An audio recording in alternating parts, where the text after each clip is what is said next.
En los últimos días se divulgaron nuevas informaciones relevantes referidas a un caso de lavado de dinero que tiene como protagonista a un banco de Plaza, el Banco Atlas, vinculado o perteneciente a la familia Zucolini.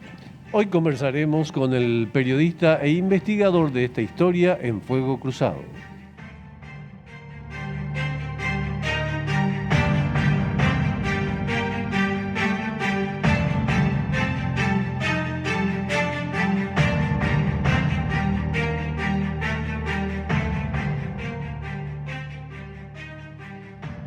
¿Qué tal? ¿Cómo están? Tengan ustedes muy buenas noches. Bienvenidos a esta nueva emisión de Fuego Cruzado. ¿Qué tal, Augusto? ¿Cómo estás? Pero estamos muy bien. Givolta, Givolta, sí, señor. Sí. Bienvenido. Muchas gracias. Vamos a continuación al reconocimiento de campo.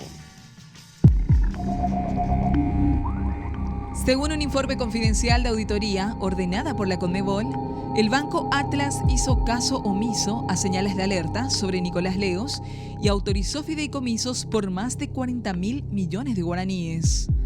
El banco de la familia Zucolillo recibió del ex dirigente deportivo Leos, pese a que existía una alerta y pedido de extradición en su contra, la suma de $6 millones para blindar el dinero. La ley castiga el delito de lavado de dinero con hasta 10 años de cárcel. El banco se expone a fuerte multa o suspensión temporal de hasta 180 días.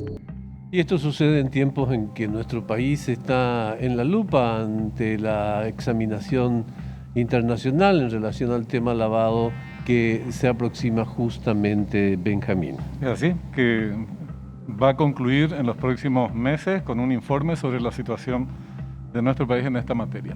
Vamos a la ficha de nuestro invitado.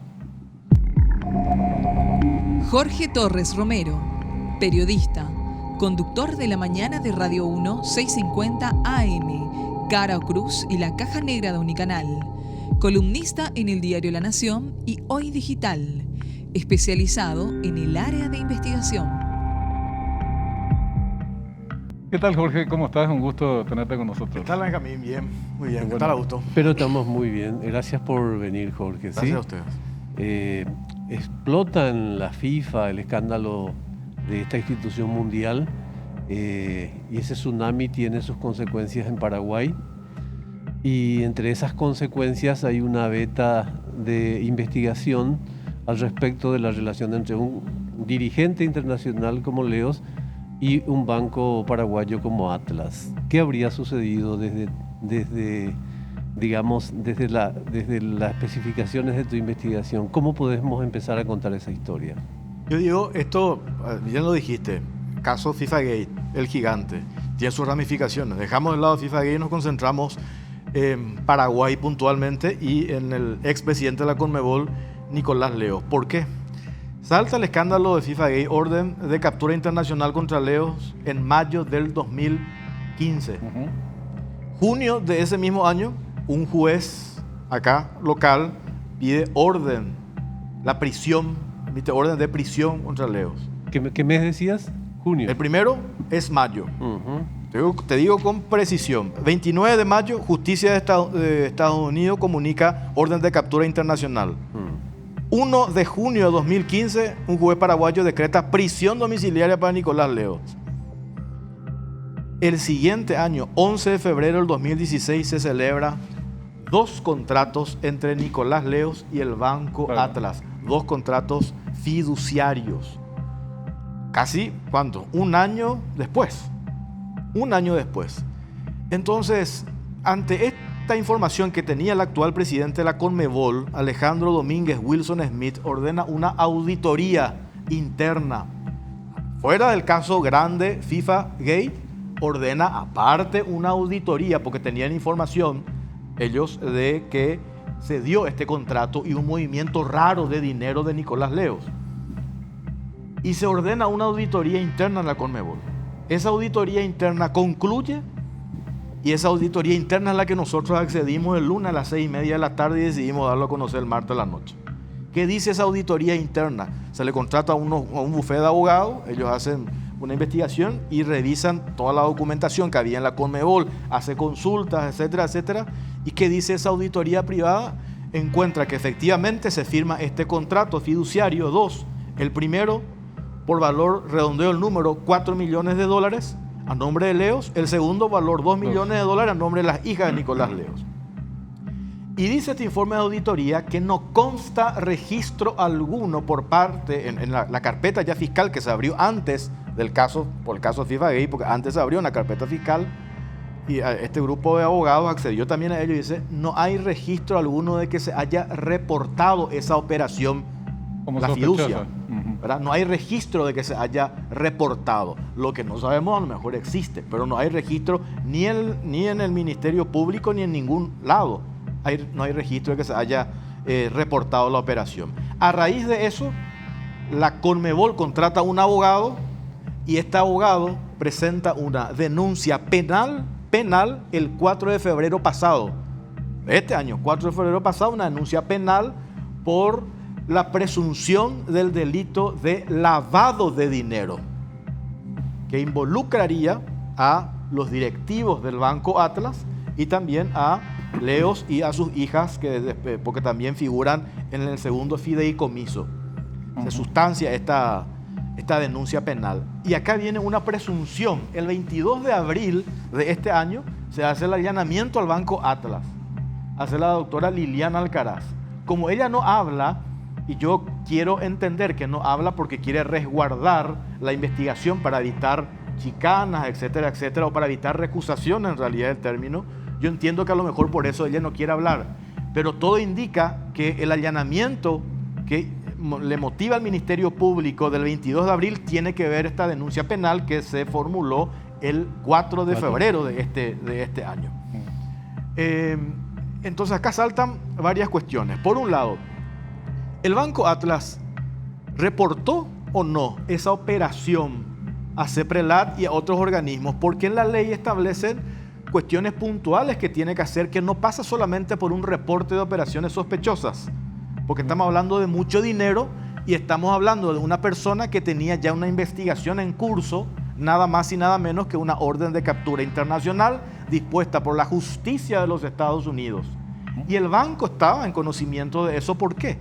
Porque la justicia norteamericana, en el marco de la investigación grande de FIFA Gate, contrata un bufete de abogados y uno de esos abogados le envía una nota a Miguel Ángel Saldívar, alias Miki, presidente del Banco Atlas. Le dice, remítame información sobre el movimiento de dinero del señor Nicolás Leos. ¿Quién le responde? Miguel Ángel Miki Saldívar, presidente del Banco Atlas, le dice, no podemos proveer esa información porque nos resguardamos en el secreto bancario. Ellos estaban en conocimiento de lo que pasaba con Leos. ¿Quién hace esa pregunta? ¿Un abogado de Estados un Unidos? abogado que colabora con la investigación de los Estados Unidos, por escrito. Nosotros hoy publicamos en La Nación ese documento de esa consulta y la respuesta que le da Miki Saldívar. Ellos sabían, todo el mundo, ABC, el mismo grupo empresarial del Banco Atlas, estaba haciendo la publicación un año, o sea, desconocer, eso no es imposible, ¿verdad? ¿Y qué tenían que hacer ellos? Reportar, no solamente hacer un reporte de operación sospechosa, acá tengo a mano lo que dice la ley, debieron haber analizado con el oficial de cumplimiento, ese oficial de cumplimiento tenía que trasladar a un comité de cumplimiento de la operación y ese comité de vuelta a consultar con 2 directivos del Banco Atlas. Todo el seguimiento de estos controles que se tienen que hacer, no sabemos si se hizo, porque no hay constancia de que se haya realizado esto. Ayer en un comunicado, el Banco Atlas dice, nosotros sí reportamos. Nosotros no preguntamos, esa es una información incompleta. ¿Reportaron ellos el origen de la CDA de Nicolás Leos cuando hace la fiducia o reporta la operación de la fiducia? Esa información no tenemos, no sabemos si se dio. ¿Y por qué de vuelta este caso de la fiducia es importante? ¿Y por qué llama la atención? Se crea la figura de la fiducia como una figura donde el dueño del dinero ya no es el dueño del dinero, ya comparte con el banco, por eso se crea esa figura. Le transfiere. Claro, se transfiere. Y ahí es donde se plantea que sacaron la plata del sistema de CDA, que podía haber estado en otros bancos y también en el Banco Atlas, como dice Atlas, y metieron a la fiducia para blindar. Por eso nosotros hablamos del blindaje del dinero. Te voy a robar después hace 2 preguntas. Yo conozco tu condición de ladrón, pero... Quiero hacerte una pregunta sobre este tema de, para ser pedagógico nomás, pues estoy pensando en las audiencias que habitualmente no tienen esta charla financiera, Jorge, y quiero que me ayudes a entender qué hace, digamos, una persona, podría apellidarse Leos, ¿qué hace una persona que está envuelta en una situación de escándalo internacional financiero? ¿Por qué recurre a un contrato fiduciario? ¿Qué representa ese contrato? ¿Para qué sirve ese mecanismo? Yo puedo tener la plata en el sistema financiero a través de cuentas de ahorro. CDA, puedo tener la fiducia, y doy el concepto exacto. El fideicomiso es un contrato por el cual el fideicomitente, en este caso Nicolás Leos, entrega a un ente llamado fiduciante, que es el Banco Atlas, algunos bienes detallados en el contrato, transfiriéndole la propiedad, le transfiere la propiedad de estos para el fiduciario, para que el fiduciario los administre, coloque o cumpla la finalidad establecida por el banco. Le transfiere al banco. Entonces ahí está la presunción. Pero no es embargable, en síntesis. En síntesis, sacaste la plata del sistema financiero porque vos tenías una investigación, orden de captura internacional, y la entregaste al banco. Entonces, atendé este detalle que el otro día yo no sé si nosotros le dimos un destaque importante. En noviembre del año pasado, la familia, las hijas de Nicolás Leos, y acá tengo la publicación periodística, esto es de Diario Hoy, dice: hijas de Leos devuelven a la Conmebol dinero que estaba en el banco Sucolillo. Esta es una información clave. ¿Por qué? Esto lo hicieron en noviembre del año pasado. Nora Cecilia y María Celeste Leos, atendé, por un escrito realizado en abril del año pasado, pidieron al Banco Atlas ceder los derechos económicos de fideicomiso y transferir a la Conmebol 8.881 millones de guaraníes. Es decir, acuérdense que fueron dos contratos, fiducia 1, fiducia 2. Uno era Leos, el 2 eran las hijas. Las hijas deciden lavarse rápidamente las manos para desprenderse lo más rápido posible de esto, que puede, después ya los abogados nos van a aplicar si hay una responsabilidad sobre las hijas con la devolución, si ya se repara el daño. Pero ¿cómo quedan los directivos del Banco Atlas por la responsabilidad de haber armado esta operación sabiendo los antecedentes de Leos y que no sabemos hasta ahora, más allá de un escueto o no tan escueto comunicado, pero no ponen ningún documento respaldatorio de que hayan reportado la operación en particular, que es la fiducia? Y supongamos que la CDA tenían en Banco Atlas o en otros bancos, eso no le exime de que ellos no hagan de vuelta un reporte de operación sospechosa, porque en ese momento Leos estaba siendo investigado a nivel internacional. Leos evidentemente sabía lo que le podía pasar. Entonces dice, bueno, ¿qué herramienta podemos utilizar para que parte de estos bienes se salven? Y ahí recurre al fideicomiso, hace el contrato con el Banco Atlas y le transfiere $6 millones para que éste le administre en beneficio de su esposa y de su hija en estos dos contratos. Ese es el fideicomiso, digamos. Así mismo. Porque de esa manera blindaba esos fondos con la ayuda del Banco Atlas, de manera ilícita, por cierto, por el origen de este dinero, de un posible embargo de bienes y cosas por el estilo, que era evidente que iba a ocurrir. Ahora, el Banco Atlas, los directivos del Banco Atlas, salieron a decir, pero nosotros hicimos los reportes. Además, ese dinero ya estaba en el banco, como diciendo, no es que es una cuestión que entró recién, pero en realidad con más razón. Esto, en vez de aclarar, oscurece el panorama del banco, porque tendría que haber dicho, espera un poquito, con todos los antecedentes que hay, la información mundial, las acciones judiciales mediante, las decisiones judiciales mediante, ese dinero ya estaba en el banco. Y si ya estaba en el banco, más jodido aún, ¿verdad?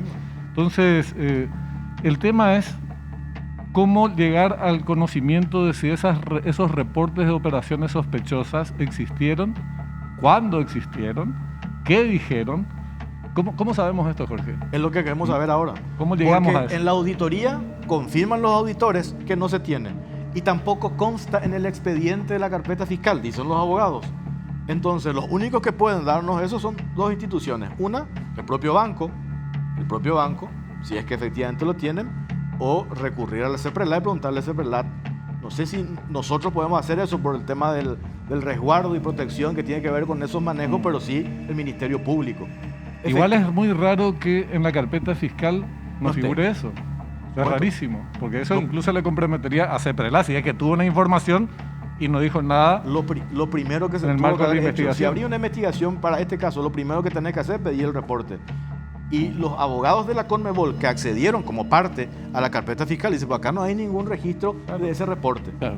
Me interesa mucho saber si cuando mencionabas, digamos, esto del resguardo por parte de la fiscal de los asuntos que tienen que ver con la prudencia en el manejo de las investigaciones, había una carga de ironía también de tu parte. Pero eso, después de la pausa, te quiero preguntar más puntualmente, porque a mí también me parece que no ha existido mucha comunicación como ocurrió en otros casos en relación al tema del Ministerio Público, ¿no?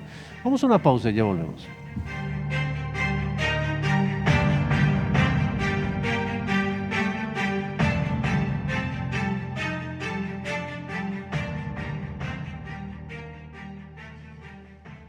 Estamos de vuelta con nuestro invitado hoy, el periodista Jorge Torres, colega, amigo de todos nosotros, y un tema de mucha relevancia para nuestro país.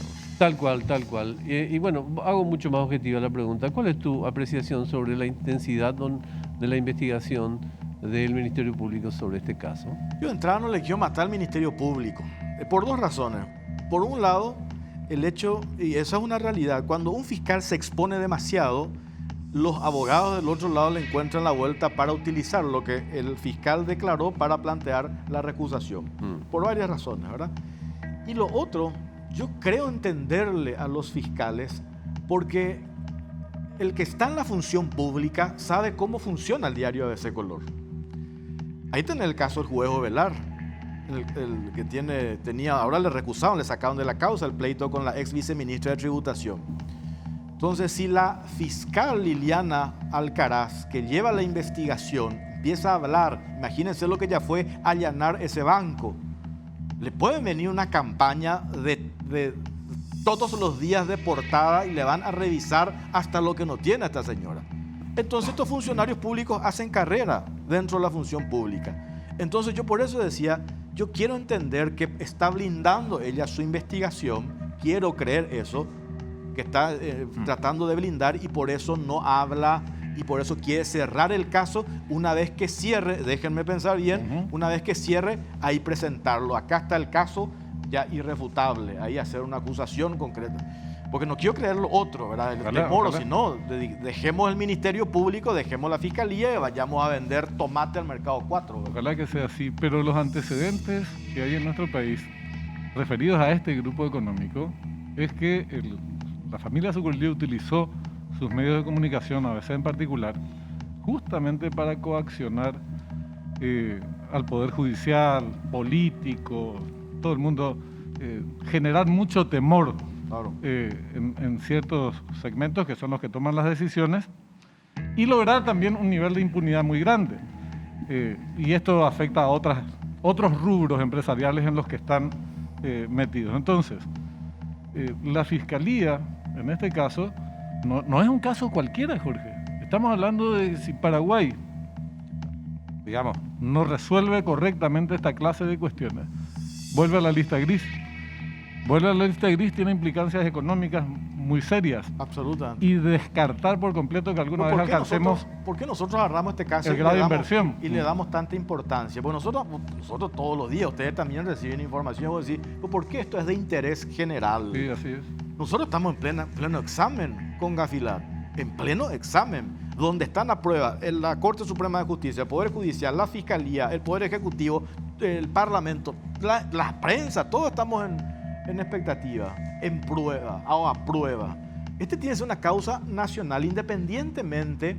Eso yo decía también, que perdón que me voy a extender sobre esto, yo decía esta mañana en la radio, se acabó la era del monopolio de la información que manejaban dos grupos, un grupo o dos grupos. Por eso yo siempre he celebrado que aparezcan nuevos actores en el escenario de medios de comunicación.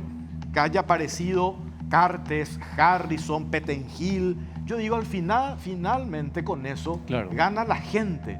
Porque anteriormente el poder y la concentración de la información tenía un solo Era grupo monopólico, la empresarial concentración. y hacían lo que querían en todos los aspectos. Hoy se acabó esa historia. Hay un par de cuestiones sobre las que quiero volver solamente para repasar como si estuviéramos en una clase en la que vos estuvieras haciendo de facilitador. Este abogado que mencionás, que se comunica desde los Estados Unidos, es un abogado que está vinculado con alguna investigación concreta en los Estados Unidos o con la Conmebol, por un lado. Por otro lado, no termino de asombrarme al respecto de el tema de cómo es que, digamos, teniendo como telón de fondo un año de intenso ruido del escándalo de la FIFA, se registra esta operación nada menos que con el principal referente de ese escándalo en esta región. La justicia norteamericana recurre a un prestigioso buffet. La justicia norteamericana. Claro, la justicia No norteamericana. estamos hablando de Domínguez. No. El caso, como la primera pregunta que hiciste, sí, ¿en qué sí, momento? La justicia norteamericana Por eso quería contrata preguntarte. a un prestigioso buffet de abogados con sede en Washington, que ahora tengo acá, no recuerdo, son conocidísimos en Estados Unidos, le contrata. Uno de esos abogados integrantes de ese buffet. ¿Qué estaba investigando concretamente la justicia norteamericana? Este es la plata grande movida Ok. por la Conmebol que involucró a varios presidentes de las asociaciones de fútbol. FIFA Que algunos- Gate, en general. Claro, que algunos cantaron, otros no cantaron, ya sabemos qué pasó allí, ¿verdad? Es el caso grande. Dentro del caso grande, FIFA Gate, este buffet de abogados contratado por la justicia de los Estados Unidos, este abogado en particular le envía una nota al presidente del Banco Atria y al presidente de la Inmobiliaria del Este, pidiéndole información sobre Leos, porque ellos ya le estaban siguiendo los pasos a Leos. Y es lo que te decía, la respuesta del presidente del banco: no podemos colaborar de entrada. Eso se interpreta de que yo le ninguneo a la justicia norteamericana, ¿verdad? Cuando era un escándalo a nivel internacional y dejaban por escrito y constancia, ¿verdad? Y lo otro que decía es lo que nos preguntamos todos. Cuando Benjamín dice, sacaste la plata para que no te embarguen, entonces yo estoy con un enorme pleito judicial y que me pueden embargar todo lo que yo tengo, saco la plata y voy al banco de mi amigo. Recordemos la amistad que tenían Acero Sucolillo, el finado Acero Sucolillo con el finado Nicolás Leos. Recurre al banco del amigo. Y allí es donde internamente gente del banco nos comparte, cuando se da esta operación, hubo integrantes del directorio que venían haciendo carrera en el sector bancario que no estaban de acuerdo. Y eso generó molestias, amenazas de renuncia a nivel interno, pero igual se hizo la operación, porque viene una orden superior que se tenía que hacer la operación de las dos figuras. O sea, una sola figura, pero dos contratos. Fideicomiso 1, fideicomiso 2. En uno, $4 millones, en otro 2. Jorge, ¿en qué estadio del proceso se encuentra el proceso, la investigación? ¿Hasta dónde llegó? Este caso en particular, porque digo, separo el caso grande, Sí, no, que esa es este otra caso en historia. particular. Esta es una denuncia que se presenta el 4 de febrero de 2021 a un abogado de la Conmebol. ¿En qué etapa del proceso? Vos preguntás, es exactamente lo que nosotros le estamos buscando desde la semana pasada, todos los días, a la fiscal Liliana Alcaraz, que tiene la causa. Pero como no nos responde, nosotros no tenemos la más pálida idea en qué hizo el allanamiento el 22 de abril, estuvo toda la prensa afuera, esperando que ella hable, no habló. Entonces, eso yo digo, ahora, ¿por qué ese hermetismo por parte del Ministerio Público? No, pero ¿verdad? Normalmente en casos absolutamente nimios existe una profusa información por parte del Ministerio Público. Claro, y si el reporte de operaciones sospechosas existió, o los reportes existieron, ¿por qué no están en la carpeta fiscal? Esa es otra pregunta. Porque ahí es donde se va a aclarar esta historia. Si no está existiendo, es rarísimo en qué consistieron esos aportes que dijo Seprelat, que no dijo Seprelat. Sencillamente, si la Pero hay otra cuestión, una carpeta fiscal es aún un ente que no existe Pero hay otra tangiblemente. cuestión que dicen, que yo he consultado con especialistas que están en el sector financiero, que trabajan en bancos, y dicen lo siguiente: supongamos que hayan hecho el reporte de operación sospechosa. Eso no les exime de la responsabilidad de recibir un negocio, de hecho. negocio de una persona que tenía en ese momento esos antecedentes. Así mismo. Imagínate, yo no me puedo nomás lavar la mano, Ya mandé el informe y ya estoy. Estamos hablando de una persona que tenía orden de captura a nivel internacional, nada más y nada menos que por lavado de dinero. Ellos son sujetos obligados, que están obligados, valga la redundancia, a informar permanentemente a los órganos de fiscalización, CEPRELAT y compañía, cómo evoluciona la carpeta de clientes que trabajan en áreas complicadas, inclusive, aun por más lícitas que sean las operaciones que están realizando. En el caso de una persona como Leos, con todas estas denuncias encima, procesos, y en el marco del FIFA Gate, es impensable que no existan esos reportes. Claro, y si no existieron, de hecho, es más que sospechosa la actitud del banco, ¿verdad? Y ahí está después lo que nosotros publicamos hoy, a lo que se expone el banco. Como mínimo una multa en base a lo que generó ese movimiento de dinero, las ganancias. Y hay un porcentaje incluso, claramente, multa de entre 50 al 100% del monto de la operación. Y después lo otro, que es la suspensión temporal del banco de 30 a 180 días. Y posibles consecuencias penales para los directivos también. Porque acá hay dos cuestiones de responsabilidad de los directivos del Banco Atlas. Hay una responsabilidad administrativa de los directivos del Banco Atlas. Hay una responsabilidad administrativa por haber avalado una operación que no lo tuvieron que haber hecho por quien se trataba en ese momento. Y por otro lado, una responsabilidad penal. Exacto. Porque estamos ante la presunción de un hecho punible, lavado de dinero. Hasta 10 años de cárcel. Hay una cuestión de intocabilidad nomás detrás de todo esto, que es un muro potentísimo que tiene que derrotar el Ministerio Público. Claro, que tiene que ver con esto que hablábamos de los medios y la inercia de la impunidad que tuvo por años. Es histórico, ¿no? Histórico. Si ello sucede, digo. Jorge, te agradecemos muchísimo el tiempo. Un gusto, gracias, cuando quieras. Muy amable. Muchas gracias a vos. Bueno, despedimos el Fuego Cruzado de hoy. Bienvenido de nuevo. Muchas gracias, querido, ¿sí? Me gustó. Seguimos en el campo de batalla, ya llega cuenta final. Y nos vemos mañana.